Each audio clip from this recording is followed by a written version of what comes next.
Fate. Selden McCurr did not look like the daredevil type. With his below-average stature and lean frame, one could easily guess that he had mainly relied on his brain to get through life, and so he had. Yet, when one had the opportunity to look him directly in his golden brown eyes, they saw an arresting, unmistakable confidence that would push any boundaries it came up against. Consistent with his nature, McCurr naturally loved to ride his motorcycle, and man, he really loved it. Cranking the throttle hard up the steep hills and speeding around the myriad of slow tourist vehicles was pure joy. The challenge and rush of the bike was a thrill he never tired of. The ride home from class this sunny Friday afternoon at the end of May was just perfect. The blue and white BMW was handling the aggressive turns beautifully, as always, and this was a great way to give his mind a break from all his hard work. As he worked the roads along the scenic way to his home just outside the city, McCurr began to slow a bit, becoming lost in thought. The years of hard-won progress on his private work and whole-brain emulation were finally going to pay off. He could feel it, and he had much to do now because the next phase was happening very soon. He should be ready for the next trial run in a few weeks, and he had to be prepared. He always saw the many failed trials and experiments not as failures, but as steps to success. The next phase of human intelligence would soon be a reality, and in some strange way, he knew this without any doubt. Then McCurr suddenly snapped back to the present. The black pickup came seemingly from nowhere, veering around the hilly bend and way over the double yellow lines.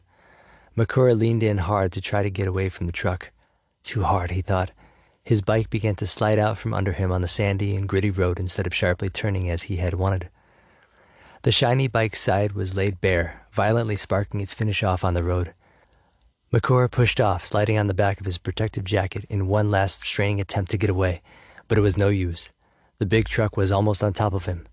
Slam! Came the sound as the BMW slid sideways into and under the driver's side front wheel.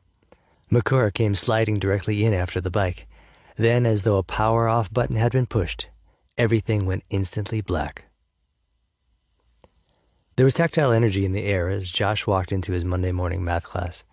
They were going to get their Friday test results back, and there were only a few more days of school left. Josh was relieved the end of the school year had arrived, and he was quite pleased with himself.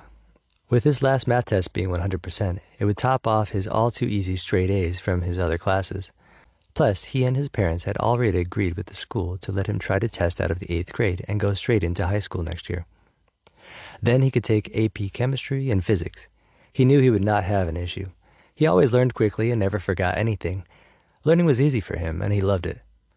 The kids were all laughing and chattering about what they were going to do over the summer, and it sounded like many of them had amazing and expensive trips planned. Josh glanced at Rachel with a shy smile, then quickly looked away as he took his seat. She is so stinking cute, thought Josh. What do I say? What do I say? She was an energetic, fun-loving girl that was the total opposite of the often quiet and serious Josh. She was extra popular with the other boys, too, since she was the prettiest girl on the cheerleading squad. They were always talking to and teasing this pretty blonde girl with olive skin. Josh could tell that Rachel didn't like any of them and usually seemed annoyed, but even so, she was still very nice to them about it. Yet sometimes she was extremely witty with these immature guys. Josh remembered recently when a boy tied her hair to her chair, and when she tried to stand up, she cried out as the heavy chair jerked her back down. Josh had untied it for her. She composed herself and graciously thanked him. Then a bit later, when class let out, the same boy went sprawling on the floor with his shoelaces tied together. Rachel then confidently walked by him and patted him on the head like a dog, saying, "Good boy," on her way out of the room. The whole class was a craze of laughter, and Josh was impressed. Josh was suddenly startled out of his thoughts by a very energetic but pretty voice. "Hey, Joshua, this is the last week of school. Aren't you just so excited?" Rachel practically yelled as she beamed out her positivity. Yeah," stammered Josh, but she cut him off and streamed out more excitement, gesturing wildly as she continued. "I just cannot wait to go to the beach every day and to the mall every day. And, well, I do have to go on this historical cruise trip to Italy and Greece with my parents. They say it's going to be just so fun, Rachel, honey, but I know it's going to be all educational and just so boring because that's what all of our trips turn out to be. But, well, I shouldn't be so sad-faced about it all because we do really have, pretty nice times as a family on our trips. Plus, we get some really great pictures." Time was passing by and Mr. M still had not shown up.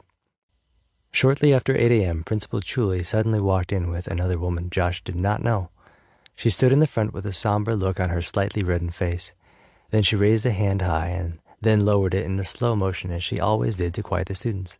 The kids quieted quickly as they took immediate notice of the change of energy coming from the principal. "Children," said Principal Julie in a low, heartfelt tone, "I am here because this is Dr. McCur's first class of the day, and he cannot be here.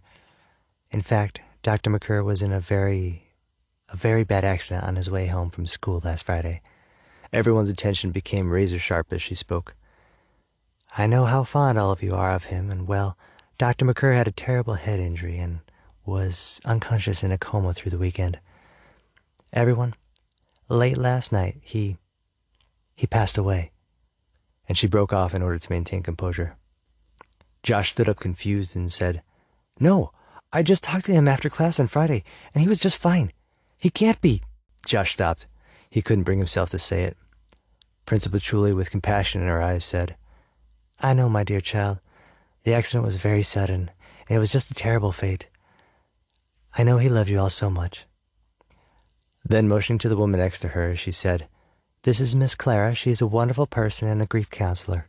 She is available for you, for anyone, to talk with about any thoughts, feelings, or questions you may have. This loss is hard for us all, and we must be open to talking with each other. Now the entire school is going to meet in the gym in 10 minutes. You are welcome to stay to find out more and to talk with any of the teachers, and if you feel you need to go home, then that is fine too. We are here for you, whatever you need." Josh, still standing in shock, began speaking slowly. Then, with increasing intensity, he said, "I don't understand. I have to go home. Call my mom, please." "Of course, dear. I will have her come right away, Joshua." Then Josh, with tear-filled eyes, rushed past them and out the door.